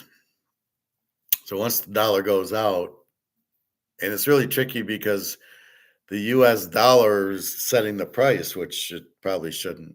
So not really sure, but That's what we have for now. So maybe you'll get to 50,000, but I don't know. Because when the dollar goes out, gold's money at that point. Then gold, no. So what did they do in the 1800s? Let's go back to 1880. What did we do? Gold was the money. Or let's go back to Roman times. They didn't have U.S. dollars. They had gold and they had silver coins. So I don't know, when you went to the store to get your grain or wheat, you probably used an ounce of silver for your food. See, we'll be back to the Romans, right? Because they didn't have dollars, right? People walked around with the gold and silver coins. Did they? Because you see these gold and silver coins. Did they have dollars that were gold back? I don't know. I don't know if they could print that. I suppose so. In the movies, you see all the documents that they had. So I assume they did have paper gold also. And you'd go to the Appian Way and you'd shop, just like in Vegas, the Appian Way. So we'll see, but the value of gold will go far over whatever $50,000 is, which we don't know. And as the dollar loses value, that'll be another thing. But basically, you'll go into a Mercedes dealership with an ounce of gold and buy a car. That's what it'll, 2 ounces will buy you a house, maybe 3. I think 2. And then everything has to be repriced in gold. And that's where it gets the hard part, because you've got to make it in gold. Okay. So we'll see that coming. All you need to know is the gold will be much more valuable, and we can stop looking at stupid comex to get the. I don't know how they're going to set a market. I guess the Russians and the Chinese and Dubai have come up with diamond and precious metal exchange, and they want to kill comex too. If you're Russia and China, you got all this gold. You want the U.S. to price it in derivatives? Yeah, I don't think so.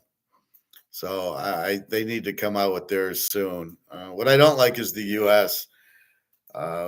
Bullying people, but I'm not sure if Russia or China is in the lead that they don't bully people. So it's hard to be the Roman Empire. You got to control. They had a lot of the world. They were in Egypt and they were all the way up to France and a little in Britain, and then they had Greece, and so they had the whole Mediterranean, and then up on the whole in Europe. They were pretty big. So that's a lot of gold they had to print, right, or make. So what would be a good price to sell at? You don't sell it until you need it, until you need whatever the money is. It depends on your needs. It's the best thing to have, so you're really not looking to sell it. It's not a stock. People get confused thinking it's a stock. I bought it at 1,000, it hit 2,000, I sell it, take profit. Normally that might be the case, but in this case, with the money going down, you don't want the fiat money. That's the big problem.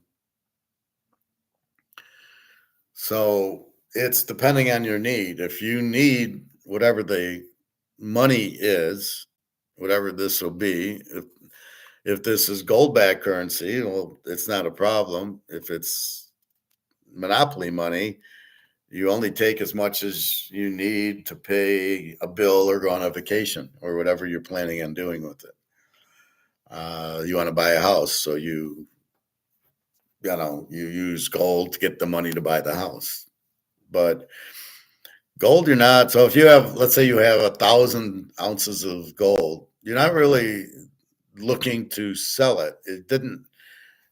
What you have to understand is that, okay, what do you do if you're working? You put all your money in this, or you're Canadian or you're Euro. So, you're working away, you got all your money in this or this, right? But you realize that this has no value. This is worthless. So if this is worthless, you never want to sell your gold to come back into this.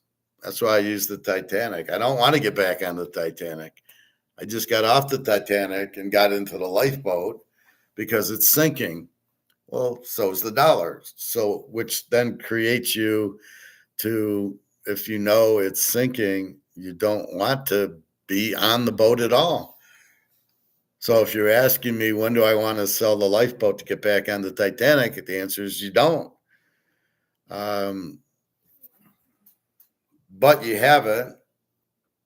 And then you can, it's kind of like, well, I can sell a piece of the lifeboat to get a piece of the Titanic.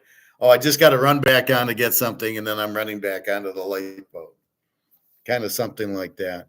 So really, if you are selling your gold, it's because you want to buy a house or buy a car, go on a vacation, buy golf clubs, something like that. But that's why you take a quarter ounce or a half ounce or something, and sell it with the purpose of buying it or the purpose of eating. But most of it, you're on the lifeboat. You're off the Titanic. So until they come up with a new boat that won't sink, you're going to hold your gold. You're on the lifeboat. And now at the time they come out with a new, dollar, it's got to be backed by gold. So why would we come out with these 50-year bonds when we could use money backed by gold much, much better? So I think that's really what you're looking at, is that it's not you're not like, you didn't buy gold to make money and sell it. You do in Amazon stock or Apple or whatever. Those stocks, you buy it at 100, they go up to 150. Okay, you sell it because you're still in money. The stock, you're in money, and the money, you're in money, right? But gold's different. Gold's the lifeboat. Gold is not the fiat monopoly money. So you don't really want to sell to get into the monopoly money. And so therefore you hold the gold until there is a new Titanic. But again, I'd still rather just keep the gold. The gold will just keep going up and up in value. As you gotta realize, every country's fucked. Every country has a monopoly money. So you got a whole lot of people going after a little bit of gold, and the price will just keep going. But again, you don't really want the fiat monopoly money to sell, to take for it. So until there's a better way, you just hold on to your gold and silver. So is real estate a good investment now? No, absolutely not. That's crashing. You have the best investment, gold and silver. That's it. I don't know why people keep looking at that. That's it. Real estate is way overvalued. You've got very high interest rates. If you're in a place, fine, but are you looking to buy? Well, it's awfully expensive, because not only has it been inflated with the monopoly money, but now the interest rate's 7, 8, 9%. So no, it is not good to get into real estate. If you get into land, what are you going to build a golf course on it? I mean, it's not really an asset that you want to own, especially when there's a recession going on. People basically are losing the value of their money. The best place to be is gold and silver, because you can't lose it. And as people start piling into gold and silver, the price goes up. So you're in a rocket ship, and you're saying, should I go get into a boat? No. You're in the best thing you should be in, is gold and silver. That's it, period. Why do you want to monkey around with real estate? If you need to buy a house, okay, but that's not an investment, and it's going to cost you. And you're going to lose value on it when the market crashes. So I'm telling you to buy a house, 6 months to a year when the prices are down, and then you can go. But that's it as far as that goes. So I don't consider real estate, I'm not sure a house is a good investment, but we need to live somewhere. Do you buy a house to make money on it, or do you buy a house to live in? So that's how I look at it. If you buy a house to live in, You got property taxes, you got maintenance, you got to mow the lawn, shovel the drive with snow. Your large things. If you have a family, everybody needs the room. Okay. But if it's just, you and your wife are older, you probably don't need a house. I don't know, but probably just a 2-bedroom condo or something. California real estate market is still on the rise. It's on the rise. What are you, crazy? It's not on the rise. Everybody's moving out of there. I don't know what you're talking about. There's huge taxes in California, a lot of crime, a lot of homelessness, very much traffic. You do have the ocean, you got some golf, but outside of that, I don't know where you're seeing that it's on a rise. I don't doubt you've been looking, but don't know. Prices are still going up. Trust you. Well, I guess it depends. Silicon Valley or LA, San Diego. I'm not buying that. Sorry. Malibu and Oceanside. Well, okay, maybe Malibu and Oceanside are things right on the ocean probably aren't losing, but look at the rest. How about LA? How about San Francisco? I know they dived. You could say, well, Pebble Beach. Well, I would have think they wouldn't go. There's always that perfect thing. Silicon Valley probably isn't going down, but most of the LA area probably is. Most of the San Diego area probably is. There's a lot of people that have left, and there's very high taxes. So the cost of living there is huge. The taxes there are huge. So you got to factor all that in. So yeah, Malibu, okay, maybe, but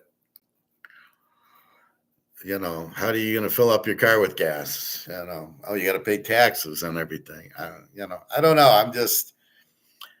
I guess if you're a Silicon Valley type who has money, but look at Tesla, they moved to Texas. Joe Rogan moved to Texas. I mean, a lot of rich people are moving to Texas because it's very expensive, very dangerous. Thank God the electric car didn't go through. You wouldn't have had electricity. You'd have been the 2 or 3 days a week of electricity. I wouldn't. You couldn't pay me enough to move to California or New York. Far too liberal there, far too expensive, and I don't get benefits because I'm too smart to understand. I don't want the government helping me because there's always a price to pay for it. So just leave me alone. But I would never recommend California as a good place to live. Puerto Rico is a good place to live, I hear. And maybe Spain. Russia is actually a good place to live. I'm not sure. Switzerland. Switzerland's a little bit much. Maybe Austria or I don't know about Germany. Too much Hitler.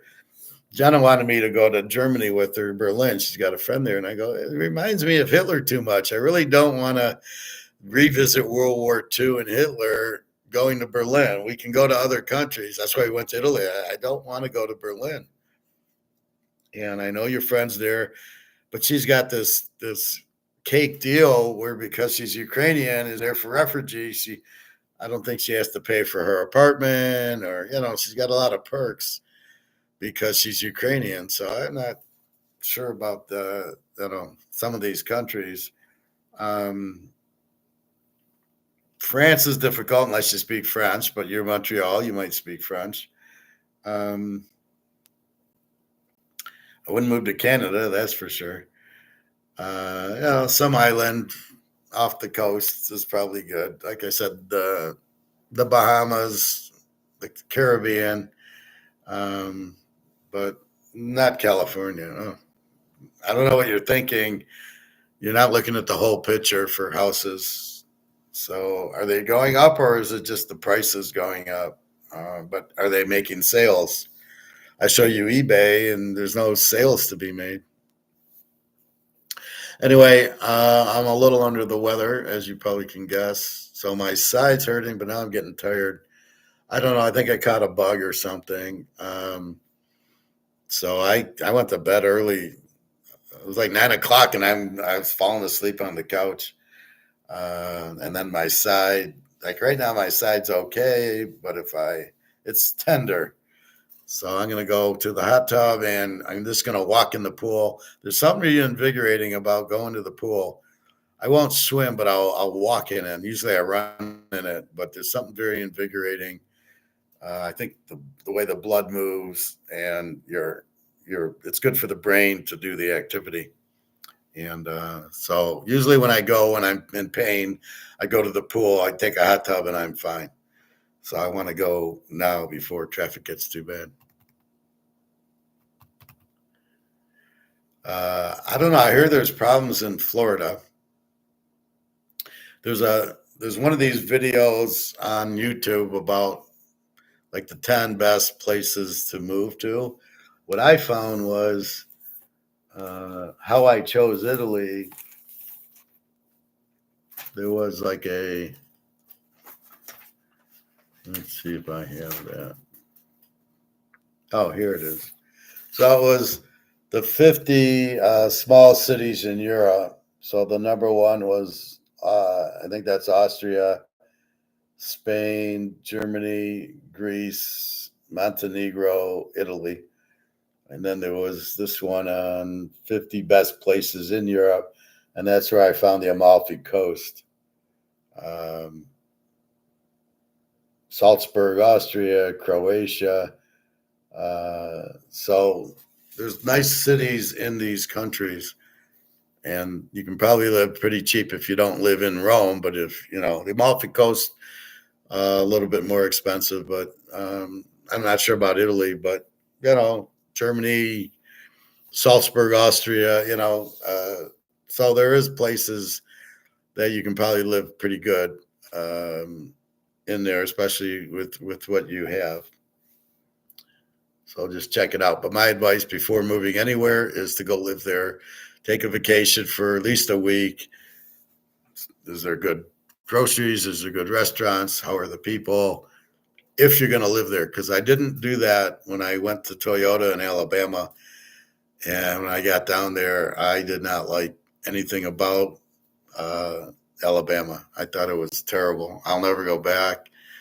And I'd been to Florida, and I'd been to Vegas and California and Ohio, and even Chicago was not a problem. Toronto, I've been to. I could live in any of those, but I couldn't live in fucking Bama.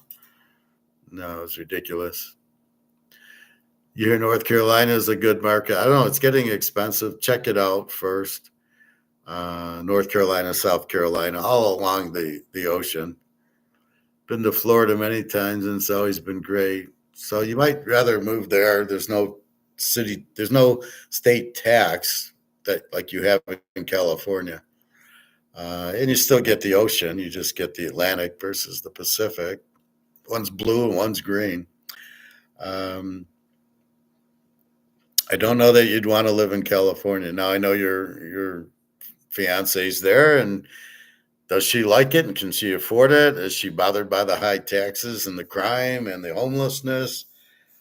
I mean, she knows. So if she can live there, maybe it's okay, but I would never live there. Or New York, I would never live there. Never.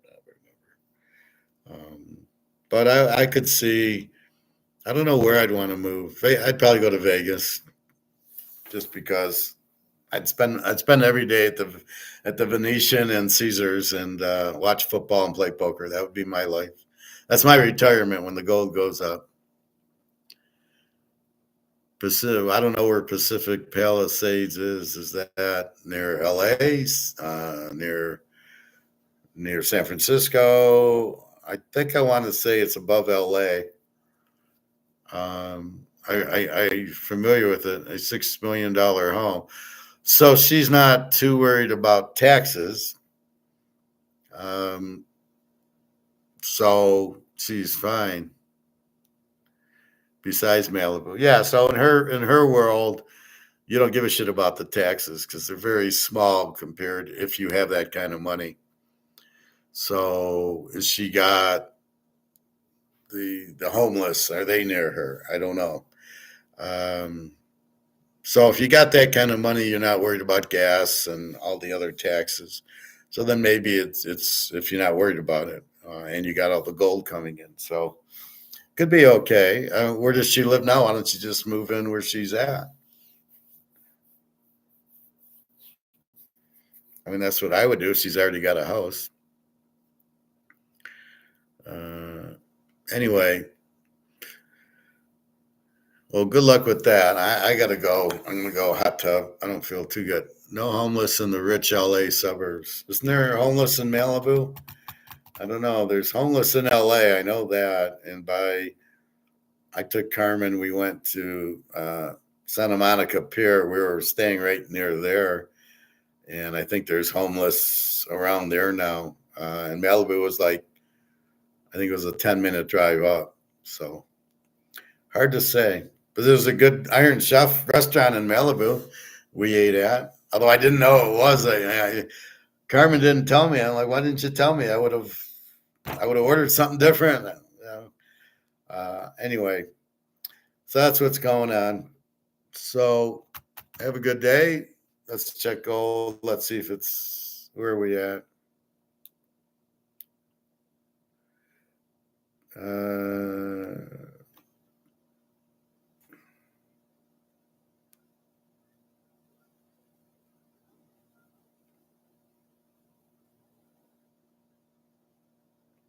29.85.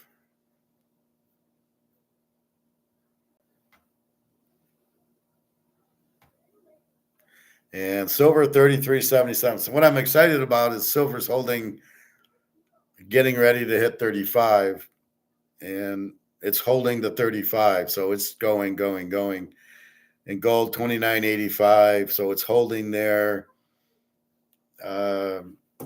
We'll get to 20. We'll get to 3,000 again next week. But I did call 3,000 by Friday, and we hit 3,000 today. We didn't finish at it, but we hit it. But 29.80s is good, and there's not much time left in the day. No, I didn't say it's price fixed at 3,000. It's price fixed, but not, as you can see, it's moving. So no, it's not price fixed at 3,000. I just said it'll hit 3,000, and it did. Oh, it'll go up to 5,000. It's not. The comex in itself is price fixing, where they're doing paper, gold, and derivatives to try to set the price, but there's too much buying, so they can't price fix it where they want to. So it's almost free market, but it's still way under where it should be. Right? Even 5,000 is way under where it should be. It's a $20,000, $25,000 coin. And silver's $1,000. Silver's not $30. That's a joke. So once you understand that, you then, again, the demand's huge, the supply's small. As these dollars, that's all Keynesian, are going out because you can't print. Oh, we'll just keep printing and printing and printing. And that's why everything's collapsing. So Trump with this shit, if he doesn't have gold, it really doesn't matter what he's talking about. Tariffs, that doesn't matter. It's gold that you need, and silver, which we don't have. It's all Chinese. So I don't know what the fuck he's talking about. Anyway, keep that in mind. Oh, sure, it'll keep rising. Yeah, they tried price fixing it at 2,000, and now we're at 3, and then it'll be at 5. It'll keep going as long as there's demand, and as long as there's more demand than supply, which there is, and all the central banks buying tons of it. And now you're going to enter Europe, who needs gold. I don't know what the gold buying population is in Canada, but there's a lot of people like us who are buying gold, but it doesn't really register. I go buy 5 ounces, nobody gives a shit. But that's so it's not but it's trying to get to a free market, and that's what the you have to deliver the gold is, right? So if I do a derivative and somebody says, I want it, but you need to deliver the gold, they have to deliver the gold. And that's the key to it. And as long as they have to, the demand's there, the price is up. Nobody wants paper gold. The demand's there. It'll just keep going up and up and up. Yeah. No, I don't know where you got that. It was price fixed at 3,000. It's not price fixed at anything. They're price fixing it. By what I mean by that is the market isn't controlling the price. The government's trying to control the price, but they can't. They're doing silver at $30. And now silver, if you just analyze what's going on, they're not being able to hold silver down. They don't want silver over 30 because of all the derivatives that they're going to have to pay on, stand for delivery, but they won't do that. They're trying to keep it low, but now it's almost 34. It did hit 34 today. Gold, boom. They're trying to keep it down, but they can't. So now it's lost. So it's Katie bar the door. Here it goes. It's going to go way up. And that's what happens. All right. I got to get going. I am exhausted. I need a hot tub. All right. I will talk to you tomorrow. Have a good day. So we've got our gold at 3,000, our silver at 34. So it's good news. All right. Take care, everybody.